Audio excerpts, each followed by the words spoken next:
नमस्कार दोस्तों, आपका स्वागत है आपके अपने यूट्यूब चैनल स्टडी प्लेटफॉर्म पर। दोस्तों, आज के इस वीडियो में हम लोग पढ़ने वाले हैं गणित के मॉडल प्रैक्टिस सेट को, जिसमें आपको ऑब्जेक्टिव प्रश्नों को बताया जाएगा, कैसे आपको बोर्ड एग्जाम में ऑब्जेक्टिव प्रश्नों को हल करना है। आपको अच्छी तरीके से इस वीडियो में बताया जाएगा, तो वीडियो में लास्ट तक बने रहना। और अगर वीडियो पसंद है तो वीडियो को लाइक कर दीजिए। अगर चैनल पर पहली बार जुड़े तो चैनल को भी सब्सक्राइब कर लीजिए। तो चलिए, हमारा सबसे पहला प्रश्न है और आप लोग भी मेरे साथ साथ हल करते चलिएगा और अपना आंसर को कमेंट करते चलिएगा, ठीक है। तो हमारा सबसे पहला प्रश्न कहता है कि 3x समीकरण निकाय 3x प्लस के वाई बराबर 0 तथा 2x प्लस 5y बराबर 20 के अद्वितीय हल होने के लिए के का क्या मान होना चाहिए। हमें के का मान बताना है। तो अद्वितीय हल का क्या हमारा प्रॉपर्टी होता है, जैसे कि हमें पता है कि a1/a2 क्या होता है, a1/a2 नोट इक्वल टू क्या होता है, b1/b2। आपको ये वाला याद रखना होगा, प्रॉपर्टी ए अद्वितीय हल का होता है। हम इस पर सेट करते हैं सबका। a1 का मान क्या दिया हुआ हमारा, तो 3 दिया हुआ है। चलिए हम लिख लेते हैं 3, और a2 का मान कितना दिया हुआ है, 2। नोट इक्वल टू लिखना है, ठीक है। b1 का मान कितना है, k दिया हुआ है, और b2 का मान कितना है, 5 दिया हुआ है। यहाँ से हम k का मान निकालेंगे तो क्या हमें तिरछा तिरछे गुना करेंगे तो 2k हो जाएगा, ठीक है। और 2k नोट इक्वल टू कितना हो जाएगा, 5 दिया 15। तो हमारा k का मान क्या निकल के आएगा, k नोट इक्वल टू 15/2। हमारा किस ऑप्शन में है, k नोट इक्वल टू 15/2। तो ऑप्शन है इसका बिल्कुल सही जवाब हो जाएगा। तो चलिए अब हम अगले प्रश्न की ओर बढ़ते हैं। 17 नंबर प्रश्न, यानी हमारा इस वीडियो का दूसरा प्रश्न है कि निम्नलिखित में से कौन समांतर श्रेणी में है। बताना है कि इसमें से जो दिया हुआ 4 ऑप्शन हो, कौन सा ऑप्शन है जो समांतर श्रेणी में है। तो समांतर श्रेणी के लिए क्या हमारा होना चाहिए, हमारा डिफरेंस समान होना चाहिए। तो हमारा इसमें ऑप्शन जो डी दिया हुआ है वो बिल्कुल समांतर श्रेणी में है। सबका डिफरेंस क्या सेम दिया हुआ है, बाकी ये तीनों है जो समांतर श्रेणी में नहीं है। तो हमारा ऑप्शन डी इसका बिल्कुल सही जवाब हो जाएगा। तो चलिए, हमारा अब अगला प्रश्न है 18 नंबर। पूछा जा रहा है हमसे कि बिंदु -12 और -12 किस पाद में है। हमें देखिए, हमें संख्या को नहीं देखना होता है, हमें सिर्फ उसके आगे जो लगा हुआ चिन्ह है उसको देखना है। तो हमारा माइनस है, पहला भी और दूसरा भी माइनस है। तो जब दोनों माइनस बनवाता है तो हमारा थर्ड कोऑर्डिनेट का होता है। किसका होता है, थर्ड कोऑर्डिनेट, मतलब तृतीय पाद का। तो हमारा ऑप्शन से इसका बिल्कुल सही जवाब हो जाएगा। तो चलिए अब हम अगले प्रश्न की ओर बढ़ते हैं। 19 नंबर पूछा गया है, किसी समांतर श्रेणी के लिए निम्नलिखित में से कौन सा सूत्र सही है। तो हमें बताना है कि समांतर श्रेणी के लिए कौन सा सूत्र सही होता है। तो हमें पता है जैसे कि एस एन बराबर क्या होता है। तो हमारा ऑप्शन ए में जो दिया हो बिल्कुल सही दिया हुआ है, एस एन बराबर n/2 into 2a plus n-1 into D. यही हमारा होता है एस एन बराबर फार्मूला। तो हमारा ऑप्शन ए इसका बिल्कुल सही जवाब हो जाएगा। तो चलिए, हमारा अगला प्रश्न है कि bx² प्लस ax प्लस सी बराबर 0 का विभेदकर क्या होगा। विभेदकर क्या होता है, विभेदकर को हम बोलते हैं डी। क्या बोलते हैं, डी बोलते हैं। और डी का हमारा क्या फॉर्मूला होता है, b² माइनस 4ac। आप लोग याद रखिएगा, डी बराबर यानी विभेदकर बराबर b² माइनस 4ac, यानी ऑप्शन हमारा ए इसका बिल्कुल सही जवाब हो जाएगा, b² माइनस 4ac। तो चलिए अब हम अगले प्रश्न की ओर बढ़ते हैं। हमारा अगला प्रश्न पूछा है कि त्रिभुज का क्षेत्रफल वर्ग इकाई जिसके शीर्ष दिया हुआ है -4, 0, 0, 3 और 0, 0। तो सबसे पहले इसके निकालने के लिए हमें त्रिभुज का फॉर्मूला पता होना चाहिए। क्या होता है हमें, तो जैसे कि त्रिभुज का क्षेत्रफल बराबर होता है हमारा निर्देशांक में 1/2। क्या होता है, 1/2। फिर होता है हमारा x1 और होता है /2 माइनस /3। फिर होता है प्लस x2, आपको याद रखना है फॉर्मूला, ठीक है। फिर होता है हमारा /3 माइनस /1, और फिर होता है प्लस x3 इंटू /1 माइनस /2। ये फार्मूला आपको याद रखना। कैसे याद रखना है, तो हमें इसके जगह पर याद रखना है 23 को, क्योंकि 2 और 3 है तो 23 हो गया। यहाँ पर याद रखना है 31 को, 23, 31, ठीक है। उसके बाद हमें क्या रखना है याद, 12 को। तो 23, 31, 12 आप लोग याद रखिएगा इस तरह से, तो याद रहेगा।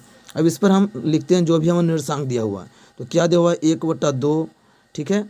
और हमारा दिया हुआ है x1 क्या दिया हुआ था, -4। तो -4 हम लिख लें x1 को। फिर हमारा क्या दिया हुआ है, /2।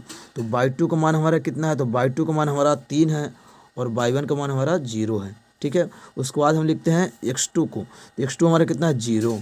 और उसके बाद हम लिखते हैं /3 माइनस /1। तो /3 कहने का मतलब 0, और 0 यहाँ पे लिखेंगे, और /1 कितना दिया हुआ है, 0। तो 0 माइनस 0। फिर क्या लिखेंगे हम, x3 को। तो x3 हमारा कितना दिया हुआ है, ये भी 0 है।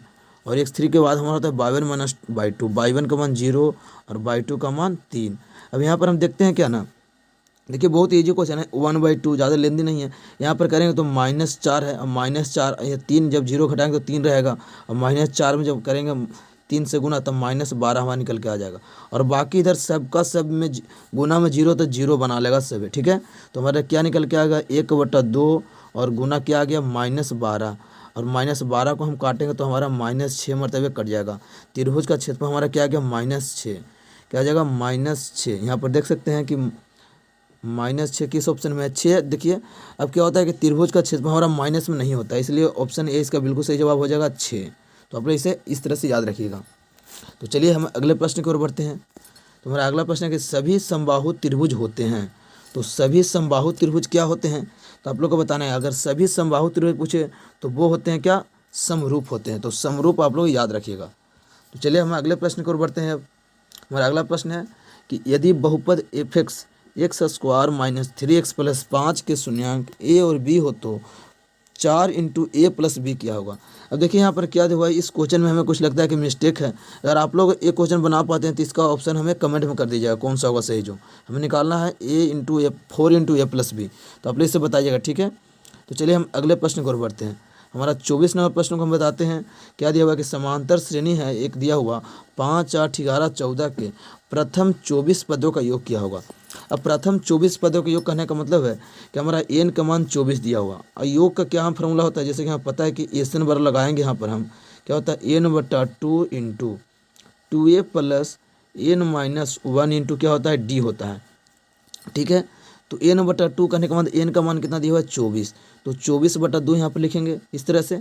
फिर 2 गुना a का मान कितना दिया हुआ है, जो पहला पद हमारा 5 है, ठीक है। फिर प्लस, फिर से n का मान निकला है तो 24 - 1, और d का मान कितना है, तो 8 में से 5 घटाएंगे तो कितना आएगा हमारा 3। जो डिफरेंस होता है वही हमारा होता है d का मान, इस तरह से। अब इससे काटेंगे तो कितना से कटेगा 12 से, तो यहाँ पर तो हमारा 12 हो गया, और उसके बाद हमारा हो जाएगा 5 दूना 10, ठीक है। फिर यहाँ पर प्लस करेंगे, और 24 में से 1 गया 23, और 23 में 3 से गुना करेगा 23 या 69, इस तरह से। फिर हमारा आ गया 12 गुना 69 में 10 जोड़ेंगे तो हमारा हो जाएगा 79, और 79 में हम 12 से गुना कर लेते हैं, वही हमारा आंसर हो जाएगा। तो 12 अठोतल से हाथ में 10 बच गया, अब 12 84, और 10 क्या हो गया 94, मतलब 948 हमारा राइट आंसर हो जाएगा। ऑप्शन कौन सा, तो ऑप्शन हमारा हो जाएगा सी 948। चलिए हमारा अगला प्रश्न है 25 नंबर कि मूल बिंदु 5, 5 की दूरी बिंदु दिया हुआ 5, 5 की दूरी मूल बिंदु से क्या होगी। तो हमें 5, 5 की दूरी बताना है। क्या दिया हुआ है, बिंदु 5, 5 के मूल बिंदु का क्या निशान होता है 0, 0। तो हमें दूरी निकालने के लिए एक फार्मूला पता होना चाहिए, x2 - x1 का होल स्क्वायर। क्या होता है x2 मतलब दूसरा हमारा जो है x का मान, x2 - x1 मतलब 0 - 5 का whole square, plus y2 - y1 मतलब 0 - फिर 5 का होल स्क्वायर। इस तरह से आपको लिख लेना है। अब क्या करना है यहाँ पर, तो 0 में से -5 करें तो -5 रहेगा, -5 का स्क्वायर करें तो 25 हो जाएगा। इसी तरह से यहाँ भी हमारा 25 हो जाएगा। जब दोनों को जोड़ेंगे तो हमारे रूट में कितना आ जाएगा 25। 25 को जब रूट से बाहर 50 आ जाएगा। 50 को जब रूट से बाहर करेंगे तो 5√2 आएगा, क्योंकि हम 50 को तोड़ेंगे इस तरह से 25 गुना 2 में, तो 25 का हमारा निकल कर आ जाएगा 5, और अंदर में हमारा रूट के अंदर आ जाएगा 2, तो 5√2 हमारा राइट ऑप्शन हो जाएगा। कौन सा ऑप्शन हमारा आ जाएगा, ऑप्शन सी 5√2। तो चलिए हमारा अगला प्रश्न है कि ABC में AB बराबर 13 सेंटीमीटर, BC बराबर 12 सेंटीमीटर, AC बराबर 5 सेंटीमीटर, कौन C का मान क्या होगा। अब देखिए समझना क्या है, इसमें बनाना कुछ नहीं, इसको समझना है। समझने वाला क्वेश्चन ये है कैसे, तो इस तरह से हम लिख दिए, ठीक है। हमारा बोला सबसे बड़ी भुजा कौन सा दिया हुआ है, तो 13, तो 13 सबसे बड़ी भुजा हमारा होता है ऐसे, तो मतलब AB का मान A दिया हुआ है 13। उसके बाद हमारा क्या है, तो उसके बाद यहाँ पर हम जैसे सी रखते हैं, क्योंकि हमारा सी बाकी रह गया। सी रखेंगे तो AC बराबर 5, मतलब ये हमारा 5 है, और BC बराबर 12, इस तरह से, क्योंकि सबसे बड़ी भुजा कर्ण होता है। उसके बाद हम लंब आधार को रख लेते हैं। तो इस तरह से अब देख सकते हैं हम क्या ना कि पाइथागोरस पर यहाँ हमारा बैठता है, क्योंकि 13 का स्क्वायर करें तो 169 आएगा, और 5 का स्क्वायर करें तो 25 आएगा, और 12 का स्क्वायर करें तो 144 आएगा। मतलब 169 इधर भी आ गया और 169 इधर भी आ गया, मतलब ये पाइथागोरस प्रमेय हमारा लग रहा है। तो पाइथागोरस प्रमेय कब लगता है, जब समकोण त्रिभुज होता है, जब C का मान कितना रहेगा 90 डिग्री रहेगा, तो ही हमारा इस तरह से प्रॉपर्टी लगेगा। तो हमारा ऑप्शन है इसका बिल्कुल सही जवाब हो जाएगा, कौन C बराबर 90 डिग्री। तो चलिए हमारा अगला प्रश्न है 27 नंबर क्या दिया हुआ है कि 6 10 की कोटि किया है। अब कोटि क्या होता है जो बताते हैं। कोटि होता है, देखिए एक एक्स होता है एक वाई होता है हमारा बिंदु में, ठीक है। जो एक्स का मान होता है उसे हम बोलते हैं भुज, क्या बोलते हैं भुज, और जो वाई का मान होता है उसे हम बोलते हैं कोटि। तो हमारा जो वाई की जगह पर वही हमारा कोटि हो जाएगा। तो वाई की जगह पर कितना हमारा 10 है, तो ऑप्शन बी इसका बिल्कुल सही जवाब हो, इसका कोटि 10 हो जाएगा। चलिए हमारा अगला प्रश्न है 28 नंबर। पूछा कि दो समरूप त्रिभुज की संगत भुजाएं 4:9 के अनुपात में है, तो इनके क्षेत्रफल का अनुपात क्या होगा। बहुत आसान है। जब भी ऐसे दिया रहे कि समरूप त्रिभुज की संगत भुजाएं कितना दिया हुआ है 4:9। जब क्षेत्रफल पूछे तो क्षेत्रफल में सिर्फ इसका स्क्वायर कर देना। क्या कर देना होता है स्क्वायर। तो 4 का स्क्वायर क्या आएगा 16 और 9 का क्या आएगा 81। यही हमारा क्षेत्रफल का अनुपात आ जाएगा। ऑप्शन बी इसका बिल्कुल सही जवाब हो जाएगा। तो चलिए हमारा अगला प्रश्न है, दिया हुआ फिर से दिया हुआ क्या कि ए दिया हुआ है 5 2, मतलब ए का निर्देशांक 5 2 है और बी का निर्देशांक है 9 5, कि बीच की दूरी क्या होगा। तो बीच की दूरी का फॉर्मूला अभी हम क्या बताए थे, आपको याद होगा क्या, √x2 - x1 क्या होता है x2 - x1 का whole square plus y2 - y1 का होल स्क्वायर। तो इस तरह से आपको ये फार्मूला याद रखना है और इस पर ही हम दूरी को निकाल लेते हैं। दूरी सूत्र हमारा यही होता है। x2 कहने का मतलब 9 में से 5 को घटाएंगे तो हमारा क्या आएगा 4, तो 4 का स्क्वायर प्लस y2 कहने का मतलब 5 में से 2 घटाएंगे तो 3 का स्क्वायर। इस तरह से तो 4 का स्क्वायर करेंगे तो 16 और 3 का स्क्वायर करेंगे तो 9।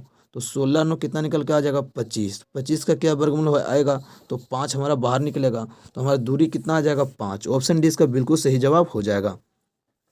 तो चलिए एक और क्वेश्चन, लास्ट क्वेश्चन कर लेते हैं जो हमारा 30 नंबर है, जिसमें पूछा गया है कि इसमें 2 समांतर त्रिभुज दिया हुआ है। क्या है समानांतर है, मतलब 2 इसमें दिया हुआ डी समानांतर BC दिया हुआ है। तो त्रिभुज में इस तरह से हम खींचते हैं और 2 इससे हम खींचते हैं, क्या हमारा दिया हुआ ABC है और इसमें एक जो रेखा खींचा हुआ है क्या DE जो BC के समानांतर है। इस तरह से आपको बना लेना है। अब क्या दिया हुआ है AD बराबर 3, कहने का मतलब A 3 है और DB बराबर कितना 4, मतलब A 4 है। और यहाँ से दिया हुआ है AC, मतलब ये पूरे दिया हुआ कितना 15। तो कहता है कि AE का मान क्या होगा। तो इसी तरह से हम निकालते हैं क्या, एक हमारा प्रॉपर्टी होता है कि जब भी ऐसे लिखा हुआ AD/DB, AD/DB नहीं, AD/ यहाँ से यहाँ लिखते हैं फिर यहाँ से AB लिखते हैं। तो AD/AB बराबर क्या आता है AE क्या हमारा आएगा AC।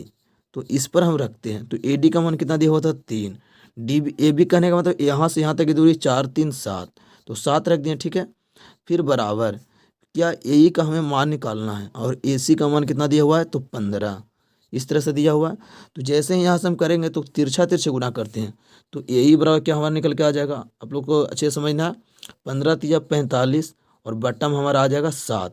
अब इसे भाग दे लेते हैं तो 7 × 6 = 42, 6 आ गया, फिर दशमलव करेंगे, फिर 3 आएगा, तो 7 चौक 28, फिर 2 आएगा, तो 7 दूनी 14, लगभग इसी आएगा 6.72, मतलब 6.73 4 3 भी लिख सकते हैं। 6.42 को 2 से आता रहेगा तो 6.43 हो जाएगा, यानी ऑप्शन ए इसका बिल्कुल सही जवाब हो जाएगा। इस तरह से आपको जब भी निकालने के ऐसे आए समानांतर दिया रहे तो इस तरह से निकालेंगे, आपको फार्मूला याद रखना होगा, ठीक है, और इस पर आपको निकाल लेना होगा। तो आशा करता हूँ कि आपको ये सब समझ में आ गया होगा, जितने भी क्वेश्चन बताए हैं। तो अगर समझ में आए तो वीडियो को लाइक कर दीजिए और चैनल को अभी तक सब्सक्राइब नहीं किया तो चैनल को फिर सब्सक्राइब कर लीजिए। बाकी क्वेश्चन को हम अगले वीडियो में कराने वाले हैं, तो आप लोग चैनल को सब्सक्राइब करके बेल आइकन को प्रेस करें ताकि जैसे ही कोई वीडियो आए तो आपको नोटिफिकेशन मिल जाए, ठीक है। तो चलिए दोस्तों, मिलते हैं अगले वीडियो में, तब तक के लिए जय हिंद जय भारत।